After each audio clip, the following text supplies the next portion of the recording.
Қасым Аманжолов атындағы жалпы білім беретін мектебінің 4 сынып оқушысы Базарбай Рахманберді, сынып жетекшім Базарбекова Айсұлу Махмұтқызы. Өлең Абай Құнанбаев.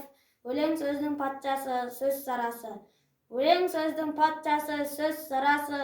Қиыннан қиыстырар ер данасы. Тілге жеңіл, жүрекке жылы тиіп, теп-тегіс шымыр келсін айналасы. Бөтен сөзбен бұлғанса сөз арасы. Ол ақынның білім сөз бишарасы. Айтушы мен тыңдаушы көбі надан, бұл жұрттың сөз танымас бір парасы. Әуелі аят хадис сөздің басы, қосарлы бейіт мысал келді арасы. Қисыны мен қызықты болмаса сөз, неге айтсын пайғамбар мен оны алласы.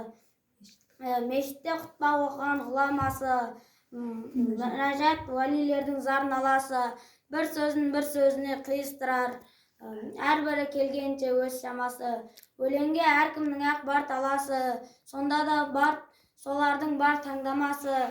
Іші алтын, сырты күміс, сөз жақсысын, қазақтың келістірер қай баласы.